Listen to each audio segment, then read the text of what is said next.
ஏ சுத்த தமிழ் வீரம் ரத்தத்தில ஊரும் சிங்க தமிழ தங்க தமிழ 8 அடி நீ பாஞ்சா 10 அடி நான் பாஞ்சு பல்ல உடைப்பேன் சில்ல உடைப்பேன்.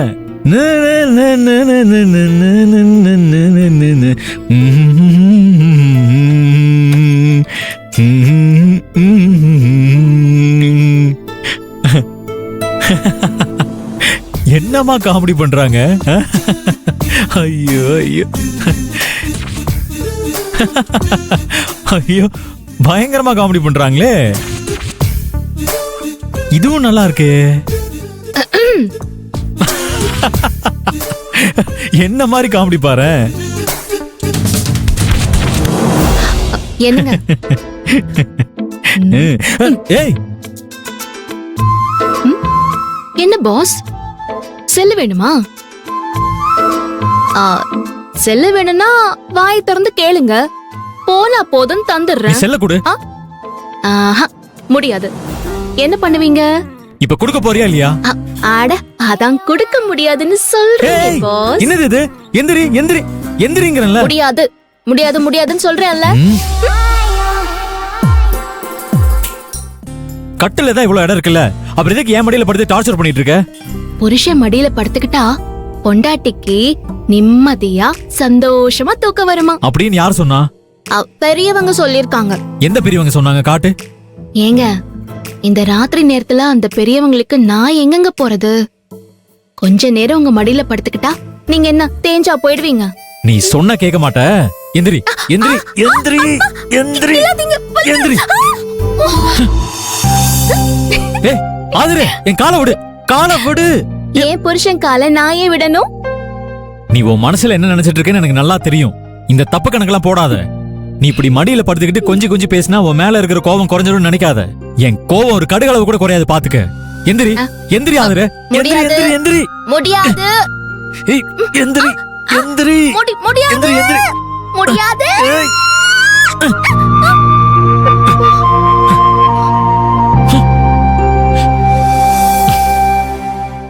பாஸ், உங்க கோவத்தை எப்படி குறைக்கணும்னு எனக்கு தெரியும் பாஸ்.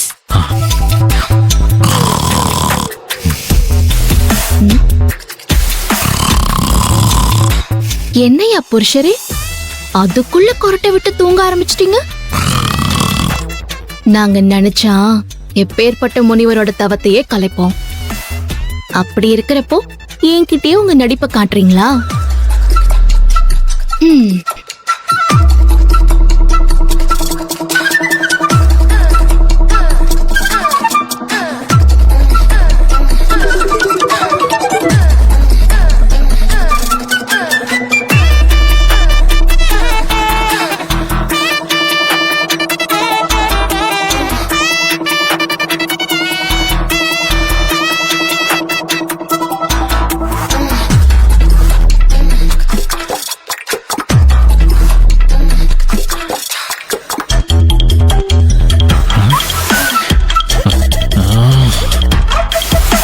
என்ன திடீர்னு கொரட்ட சத்தத்தையே காணும்? மல்லிகைப்பூவை ஆயுதமாக்கி என்ன வீழ்த்திடலாம் நினைக்கிறியா? அது நடக்காது. ஓஹோ, மல்லிகைப்பூவுக்கே ஆள் மயங்கலையா? இன்னும் எவ்வளோ நேரம் தான் தாக்கு பிடிக்கிறீங்கன்னு நானும் பாக்குறேன் பாஸ். கண்ணாளனே, எனது கண்ணை நேற்றோடு காணவில்லை, என் கண்களை பறித்து கொண்டும் ஏன் இன்னும் பேசவில்லை. இந்த பாட்டு ஒர்க் அவுட் ஆகலையோ?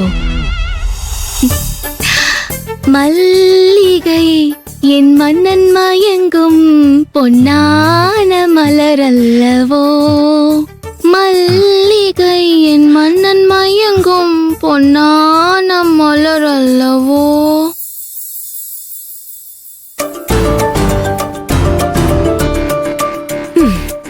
நான் நினைச்ச மாதிரி எல்லாம் கரெக்டா நடந்துகிட்டு இருக்கு. இதுக்கப்புறமும் இப்படியே நடந்துச்சுன்னா இந்த வீட்டை சிங்கிளா பிரிச்சு ஒண்ணும் இல்லாம ஆக்கிருவேன்.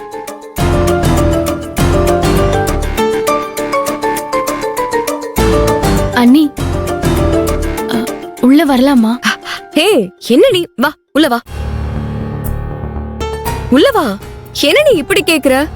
என்ன ரோஹிணி, இவ்வளவு நேரம் நம்ம 2 பேரும் ஒன்னா தானே பேசிட்டு இருந்தோம். அதுக்குள்ள மறுபடியும் என்ன தேடி வந்திருக்க? என்னாச்சு? தூக்கம் வரலையா? எப்படி அண்ணி எனக்கு தூக்கம் வரும்? எனக்கும் இந்த மாப்பிள்ளைக்கும் நல்லபடியா நிச்சயதார்த்தம் முடிஞ்சிருச்சுன்னு சொல்லி எல்லாரும் எவ்வளவு சந்தோஷமா இருக்காங்கன்னு பாத்தீங்கல்ல. இதெல்லாம் நினைக்க நினைக்க தலையை பிச்சுக்கலாம் போல இருக்கு. என்ன பண்றது ஏது பண்றதுன்னு எனக்கு ஒண்ணுமே புரியல அண்ணி. நீங்க எவ்வளவுதான் சொன்னாலும் என் மனசு சமாதானம் ஆக மாட்டேங்குது. நான் சந்தோஷமா இருக்கணும்னு நினைக்கிற என் குடும்பத்தை நானே அழ வைக்க போறேன்னு நினைச்சு எனக்கு ரொம்ப குற்ற உணர்ச்சியா இருக்கு. என்ன ரோஹிணி, நீ ஏன் இப்படி எல்லாம் பேசிட்டு இருக்க? அண்ணி, நான் இப்படி சொல்றேன்னு நீங்க தப்பா நினைக்காதீங்க. இதுக்கு மேலயும் இதை வளர விடுறது சரின்னு எனக்கு தோணல. அதனால நானே கௌதம் விஷயத்த பெரிய அண்ணன்கிட்டயும் அண்ணிக்கிட்டயும் சொல்லிடலான்னு இருக்கேன். இது உங்ககிட்ட சொல்லிட்டு போலான்னு தான் நான் வந்தேன். நான் போய் பெரிய அண்ணனையும் அண்ணியும் பார்த்து சொல்லிடுறேன். நில்லு. என்ன அண்ணி? நீ உன் காதல பத்தியும் கௌதம பத்தியும் பிரபு மாமா கிட்டயும் ஆதிரை கிட்டயும் சொல்லி அவங்க சம்மதிச்சுட்டாங்கன்னா அதுக்காக சந்தோஷப்படுற ஆளு நானா தான் இருப்பேன். ஆனா அதே நேரத்துல அவங்க சம்மதிக்காம உன்னை கட்டாயப்படுத்தி இந்த மாப்பிள்ளைக்கே கல்யாணம் பண்ணி வச்சுட்டாங்கன்னா நீ கண்ணீரோட அந்த வாழ்க்கைய வாழ ஆரம்பிச்சா அத பார்த்து மனசு வருத்தப்பட்டு துடியா துடிக்கிற ஆள் நானா தான் இருப்பேன். இப்ப நான் சொன்ன 2 விஷயத்துல முதல் விஷயம் நடக்கணும்னு தான் நான் ஆசைப்படுறேன். கடவுள்கிட்டயும் வேண்டிக்கிறேன். ஆனா யதார்த்தத்துல நான் 2ஆவதா சொன்ன விஷயம் தான் நடக்கிறதுக்கு நிறைய சான்ஸ் இருக்கு. நீ குற்ற உணர்ச்சின்னு சொல்லி இப்பதான் உண்மையிலேயே ஒரு பெரிய குற்றத்தை செய்ய போறேன்னு எனக்கு தோணுது. என்ன நீ சொல்றீங்க? ஆமா ரோஹிணி, நீ இப்ப போய் உங்க அண்ணன் கிட்ட உண்மையெல்லாம் சொன்னா நாம நம்பிக்கை வச்சிருந்த நம்ம தங்கச்சியே நமக்கு துரோகம் பண்ணிட்டான்னு நினைச்சு அதை தாங்கிக்க முடியாம உன் அண்ணன் நெஞ்ச புடிச்சு கீழே விழுந்துருவாரு. ஆதிரையாலையும் உங்க அப்பாவாலையும் பாட்டியாலையும் இத தாங்கிக்கவே முடியாது. அவங்களுக்கு என்ன ஆகும்னு கொஞ்சம் நினைச்சு பார்க்க கூட எனக்கு பயமா இருக்கு.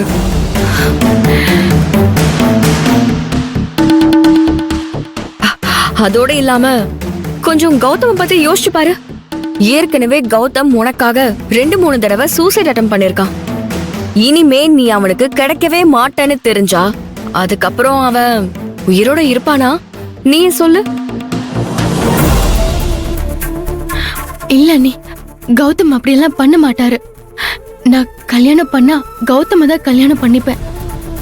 ஆனா பெரிய அண்ணன் பெரிய அண்ணி இவங்க சம்மதத்தோட நான் கல்யாணம் பண்ணிப்பேன். அண்ணனும் அண்ணியும் எனக்காகவும் ஏன் சந்தோஷத்துக்காகவும் கண்டிப்பா சம்மதிப்பாங்க அண்ணி. என் விருப்பத்துக்கு அவங்க நிச்சயமா குறுக்க நிக்க மாட்டாங்க.